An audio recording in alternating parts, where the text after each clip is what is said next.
Hello po mga kababayan, this is Nancy Bicolana. Pasensya na po talaga at ako'y hindi na nakapag-upload pa o pasulput-sulput na lamang po ito.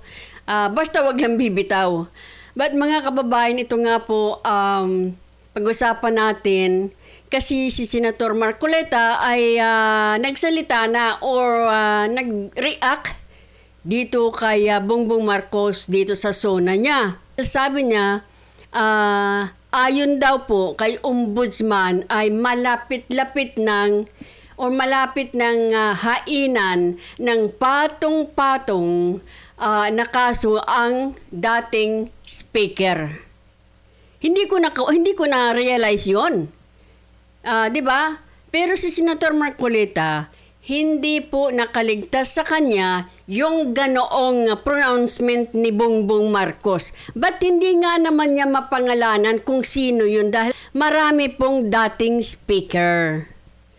Bakit hindi mo mapangalanan Bongbong? Kahit pa sabihin mo yung masakit ito sa aking kalooban. Hindi na po nararamdaman ang sakit ng mga taong biktima ng flood control scam. At yung iniwan po nilang pamilya, I am sure hanggang ngayon nasasaktan pa rin sila because hindi po naman talaga dapat namatay yung kanyang yung pamilya niya kung hindi lang po ninakaw yung flood control fund. Anyway mga kababayan, ito po napansin ni Senator Marcoleta na bakit hindi mo mapangalanan kung sinong dating speaker yun. Oh. At ito pa po mga kababayan, yung sinasabi niya na nung una, in the beginning, di ba sabi niya, katulad daw ng pinangako niya na naglunsad tayo ng malawakan at malalimang investigasyon dito daw po sa flood control na walang kinikilingan. Mr. Bongbong Marcos, anong walang kinikilingan? Pakitingin po kung sinong mga nasa kulungan ngayon. Mga kalaban mo, mga political opponents ninyo at ang maliliit. Yung pong mga kaalyado ninyo, remember, Bongbong, 67 contractor sabi ni Lacson. Although itinatanggi na niya yan. Sinabi na rin po ni Diskaya, 17 mga kontratista na representative. Anong sinasabi mo dyan na walang kinikilingan? Ay ang pinapakulong ninyo ay yung gustong mag-imbestiga at yung maliliit na sapsap. Ito mga kababayan, pakinggan po natin si Senator Marcoleta dito. Sige po. Hindi po nakaligtas kina Senator Rodante Marcoleta ang hindi pagbanggit ng Pangulong Ferdinand Marcos Jr. sa pangalan ni dating House Speaker Martin Romualdez na sinasabing malapit ng makasuhan kaugnay ng maanumalyang flood control projects. Git ni Senator Marcoleta, maraming former speaker. Habang nagtataka naman si dating Congressman Mike Defensor kung bakit pawang maliliit na isda lamang kasama nila sa piitan at wala ang mga tauhan ni dating DPWH Secretary Manuel Bonoan at iba pa. Detalye sa ulat ni TJ Mendoza. Pinuna ni Senator Rodante Marcoleta ang pahayag ng Pangulo sa kanyang State of the Nation Address o SONA kahapon. Yan ay nang mabanggit ng Pangulo na malapit ng mapakasuhan ng dating speaker. Sabi ni Marcoleta, marami naman daw dating speaker. Bakit hindi raw pinangalanan ng Pangulo? Dapat ba yung malapit ng sampahan, hindi man lang binanggit ang pangalan kung sino yung former speaker? Maraming former speakers. So, yun ba ang inaasahan ninyo na sasabihin lang? Dahil ito ang pinakamalaking skandalo, ang flood control ayon kay Marcoleta, dapat raw higit sa pahayag ng Pangulo ang inaasahan ng taong bayan. Maging si dating Congressman Mike Defensor may reaksyon sa SONA ni PBBM. Inaasahan ng taong bayan dun sa SONA, higit sa lahat yung korupsyon, ano yung pananagutan. Kasi yung lahat ng krisis, paghirap, lahat ng mga ginagawa natin, bunga ng korupsyon na nakita natin. Ang mga nakakulong, si Senator Bong Revilla, si Senator Jinggoy kasi hindi sumama sa mayorya, tapos si Senator Dante Marcoleta. dahil nga doon sa patuloy niyang pagtulak na ilabas yung katotohanan tungkol sa flood control scandal. Ngayon, yun lang ang mga nakakulong. Yung mga nakakulong pang iba, nakasama namin, puro mga maliliit na kawani.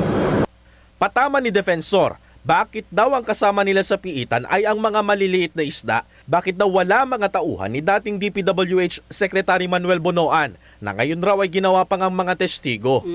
Hinahanap ng tao, nasan si Manny Bunoan, nasan si Pangandaman, nasan si Bersamin, Lucas Bersamin, Adrian Bersamin, Frankie Bulayba. Walang nakukulong, tapos si Martin Romualdez, investigasyon pa rin, mag-iisang. Dagdag naman ni Marcoleta, dapat raw tanungin ng ombudsman kung may counter affidavit na ba si dating House Speaker Martin Romualdez. Wala pang tugon ang kampo ni dating speaker, pero sa pahayag sinabi ng Office of the Ombudsman na may order na raw mula sa kanila na pinasasagot si Romualdez at iba pa sa pamamagitan ng kanilang kontrasalaysay. Merong 15 araw si Romualdez at mga correspondent nito para sagutin ang mga paratang sa kanila bago ihain sa Sandigan Bayan ang kaso. Di ba mahalaga sa inyo na malaman nyo kung meron nga? Kasi kung wala pa siyang counter affidavit hanggang ngayon, Abril pa yun eh. Sa mga tweet, paso na yun. Wala pang pahayag ang ombudsman sa tanong na kung nakapagpasa na ba ng counter affidavit ang dating speaker. Samantala, sinabi naman ni Senator Rodante Marcoleta na nagpasa na siya ng manifestation sa Senado para payagan siya at si Senator Jinggoy Estrada na makadalo sa impeachment proceedings laban kay VP Sara Duterte. Wala pang pahayag ang Senado ukol dito. Ayan. Happy 73 years old birthday po, Senator Marcoleta. Birthday po niya, di ba? July 29. So ito po mga kababayan, pakita ko sa inyo na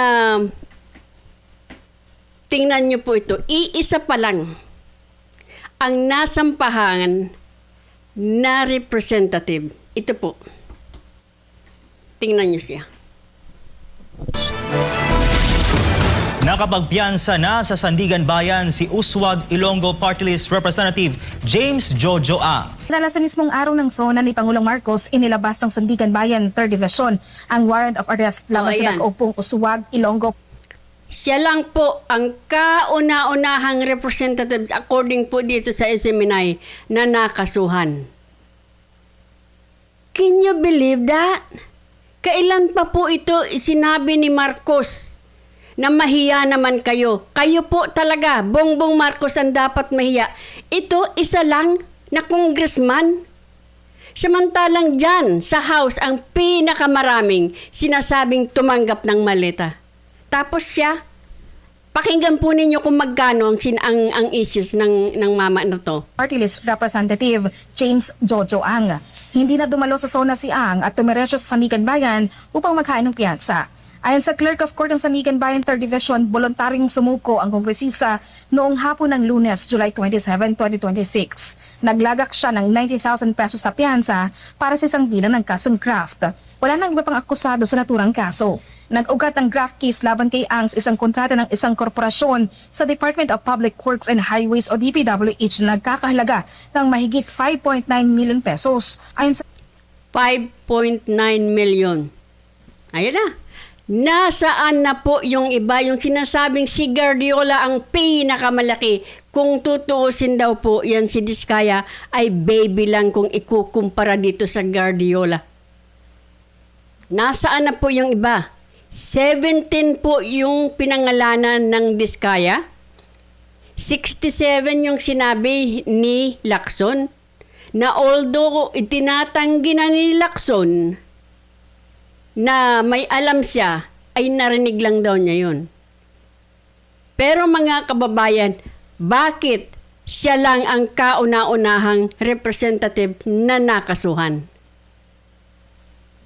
Maraming sinasabing tumanggap ng maleta, ng bag, ng supot dyan sa House of Representatives. reklamo, may 500 shares of stock umano ang kongresista sa naturang korporasyon. Ayon sa Ombudsman, labag sa ligang batas ang pagkakaroon ng sinamang miyembro ng Kongreso ng pinansyal na interes sa mga proyekto o kontrata ng pamahalaan. Si Ang kauna-unahang kongresistang nakasuhan sa Sandigan Bayan kaugnay ng flood control scandal. Siya lang daw po ang kauna-unahang nakasuhan sa Sandigan Bayan. Siguro mayroong kaso sa iba. Sino kaya yun? Ba't hindi nababalita? Di ba? Ay, naku.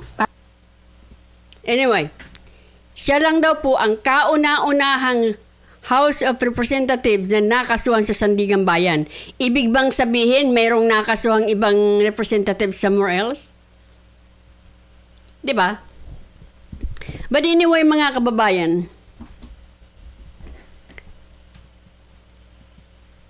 ito pong masasabi ko. Kung natatandaan ninyo yung sinabing binibigyan daw po ng 15 araw para sumagot o magbigay ng counter affidavit itong si Martin Romualdez. Bagay po na hindi nila ibinigay kay Senator Marcoleta.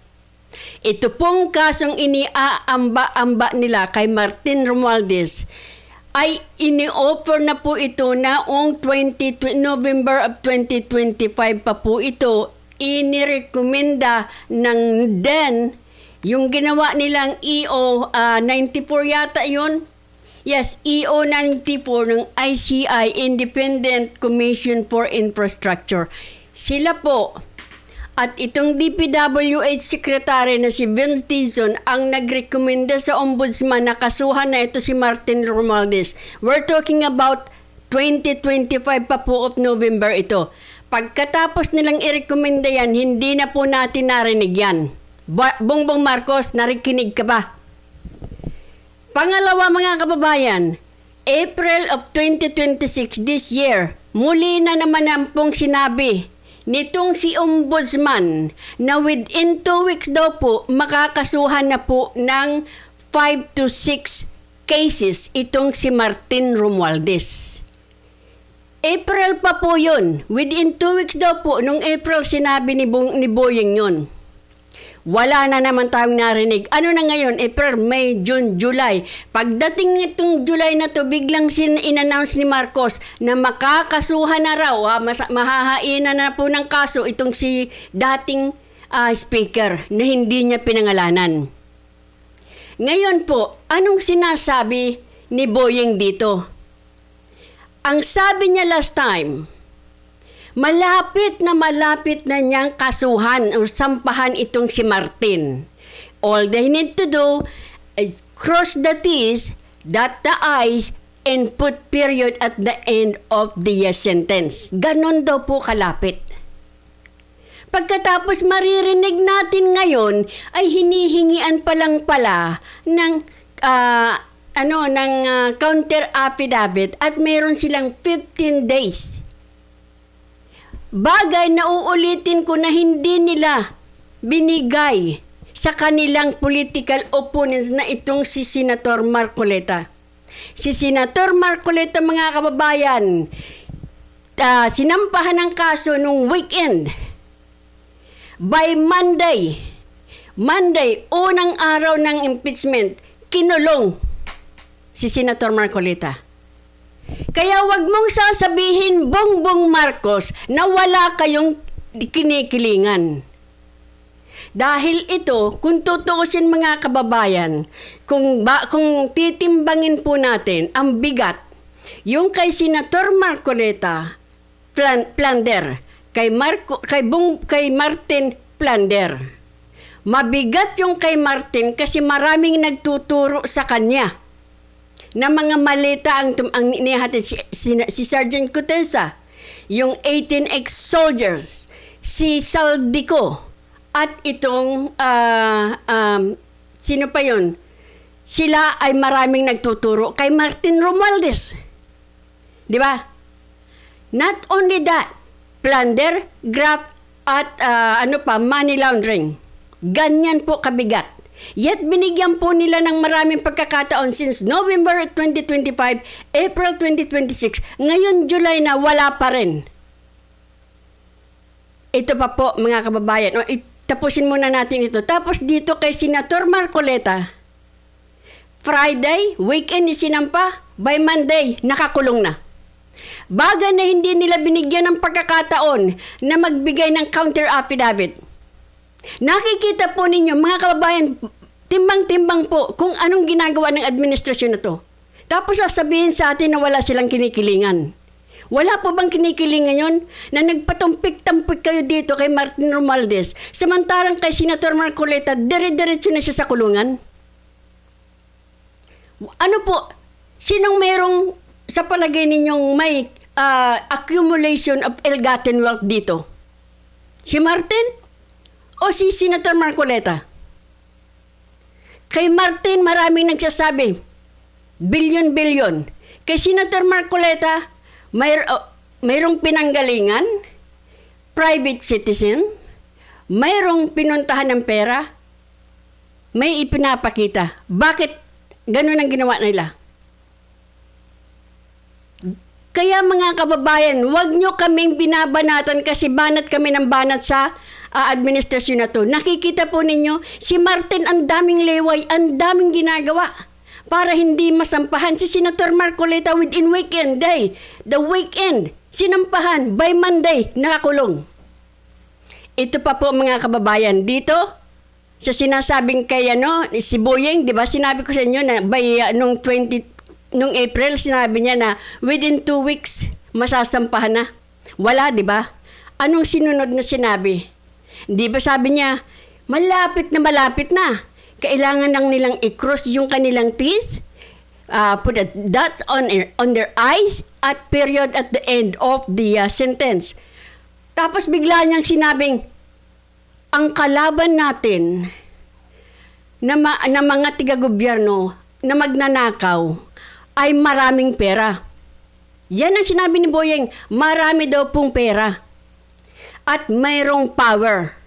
So, medyo mahirap ito. Bakit po niya ina-announce yun? Bakit niya sinasabing mahihirapan sila? So, kasi nagbibigay na siya ng kumbaga paunang bagay na baka nga hindi nila makasuhan. Kasuhan man, baka masyadong malambot. Ito mga kababayan ha, sinisisi nyo kami ng banat sa administrasyon, pero think about it, look at it. Wala pong balance dito. Pagkakalaban, madaling ikinukulong. Kahit na po, ang ginagawa lang nila ay para lang makakuha ng katotohanan sino ba talaga ang nagnakaw. Kita niyo na po mga kababayan, unfair po talaga yan. Sige nga, pakikontra. Bakit si Martin ang daming mga paraan na hindi makasuhan? Sobrang dami ng perang hinahanap. Bilyones. Pero hindi makasukasuhan.